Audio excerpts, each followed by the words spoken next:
Last Monday, we went to Athens for some business, and of course we didn't want to miss the chance to take a morning walk through the city center. As usual, we drove to Athens, but this time we decided to get around the city using the subway.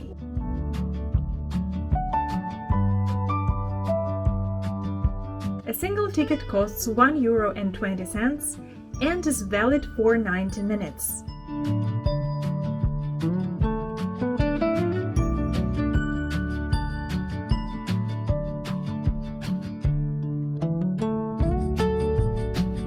The Athens subway is clean and convenient to use, especially on hot summer days.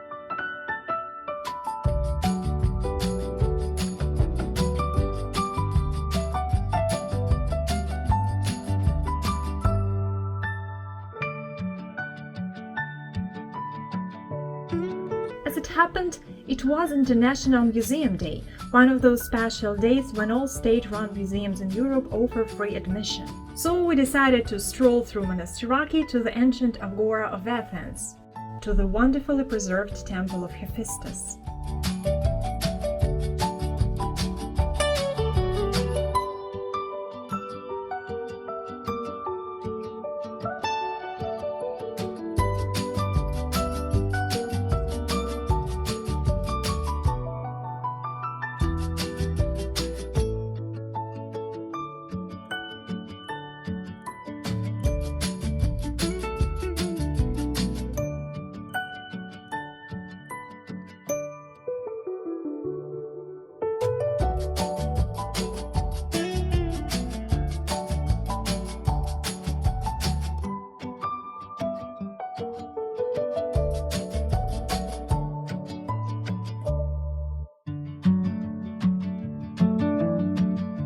Since we live in Greece, we've already visited most museums and archaeological sites here, and we are always happy to pay for admission, but why pass up the opportunity to see such a beautiful place again on a free day?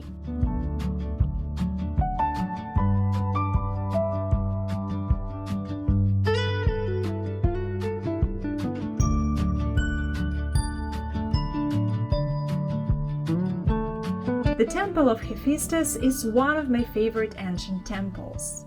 It was dedicated to Hephaestus, the patron god of metalworking, craftsmanship, and fire.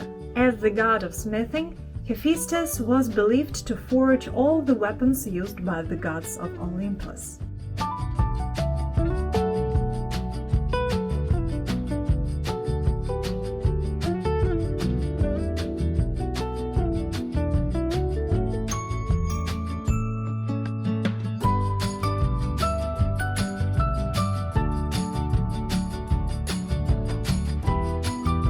The temple stands on a hill among olive and laurel trees, and even after 2,500 years, it still has its roof.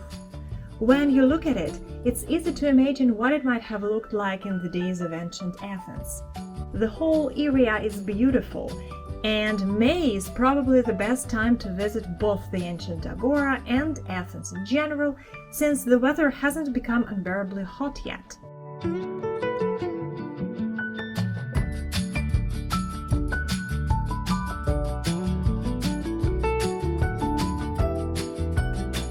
If you walk down the hill where the temple of Hephaestus stands, you'll end up in the ancient Agora. There you'll find the Stoa of Attalus, which now houses the Museum of the Ancient Agora. In ancient times, stoas served as bustling community centers where merchants sold their goods, artists displayed their work, and citizens gathered for religious, social, or political events.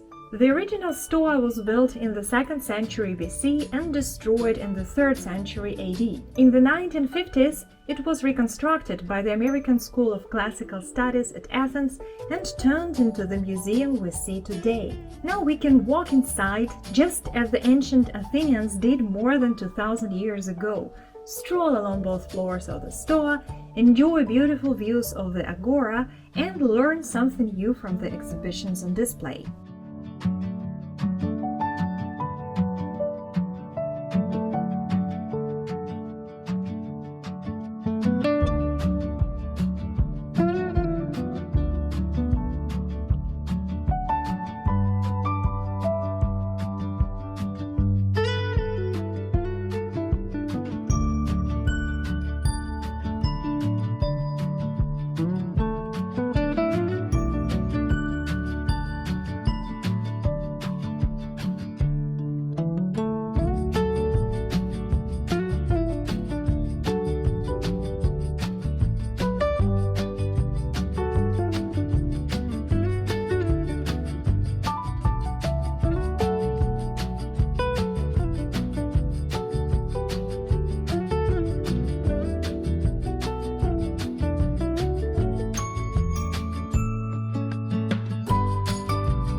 I could spend hours in a place like this, but it was time for us to leave.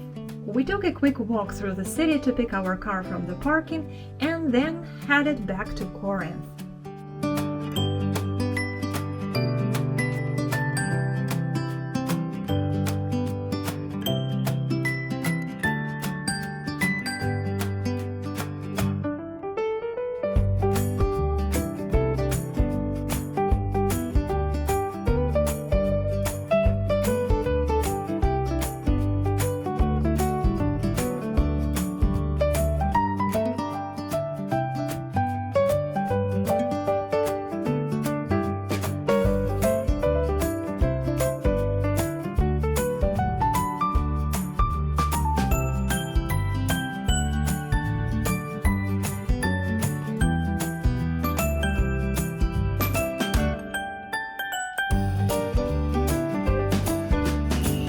Athens parks are gorgeous this time of year, with everything in bloom, including the stunning jacaranda trees in the Zopelian gardens.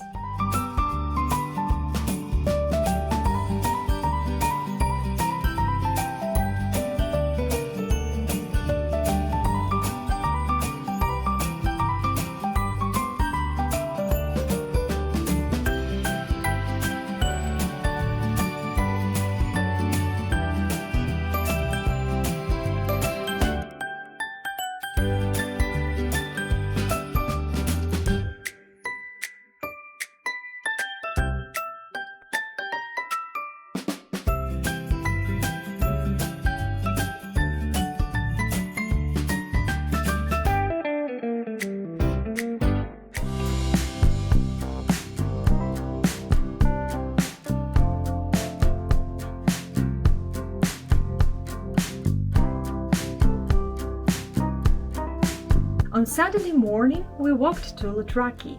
The high season is approaching, and you can already see that the Paralia in Corinth is getting ready to welcome visitors.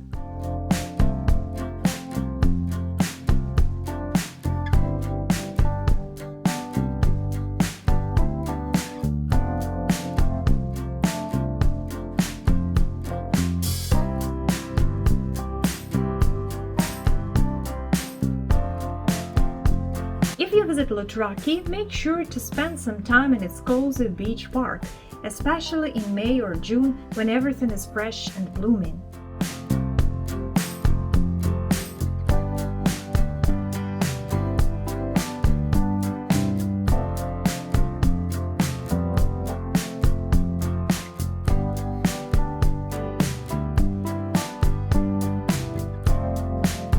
this park, there are also a couple of jacaranda trees that fill the air with their rich and sweet fragrance.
The park has a drinking fountain with thermal water, several cafes where you can grab a snack or a drink, and a small beach.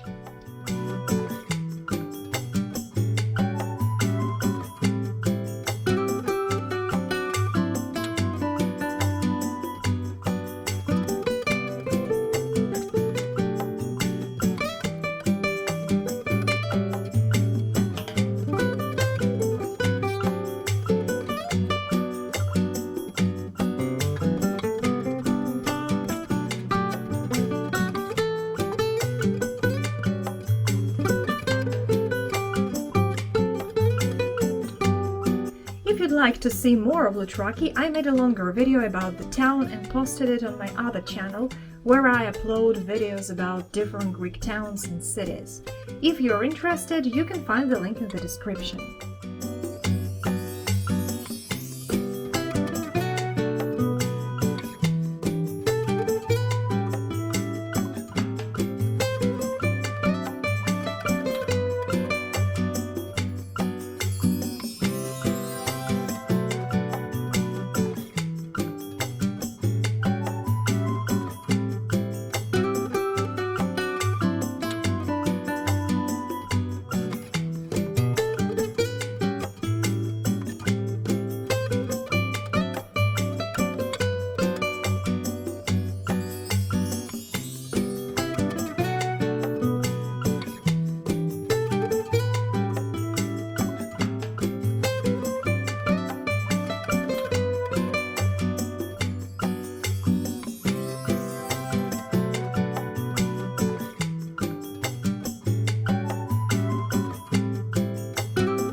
The next morning in Corinth, we visited what could be called a local fish market.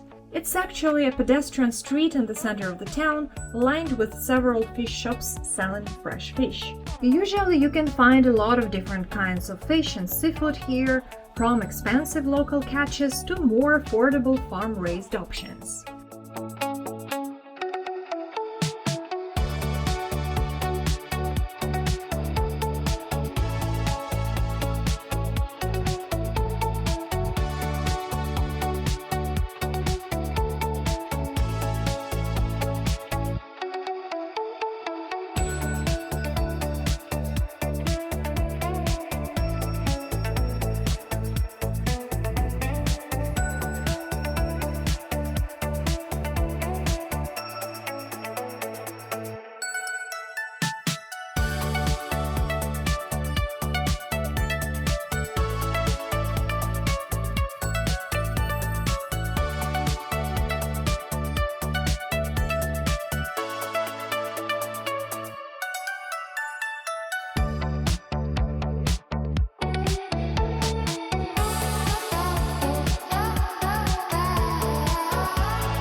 we bought some gavros, small, inexpensive, but very tasty fish that can be fried, grilled, or baked. Cleaning them takes a little time, but I think they're worth the trouble.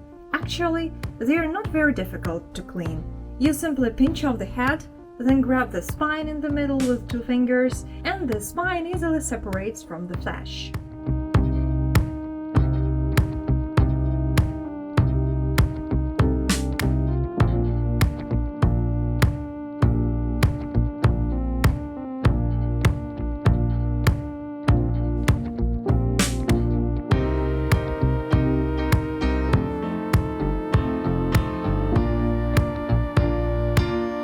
I guess you could fry them with the spine still in, but I don't like bones in my fish, so I usually clean them thoroughly, add salt, spices, and a little olive oil, and then bake them in the oven with potatoes. And here is the result.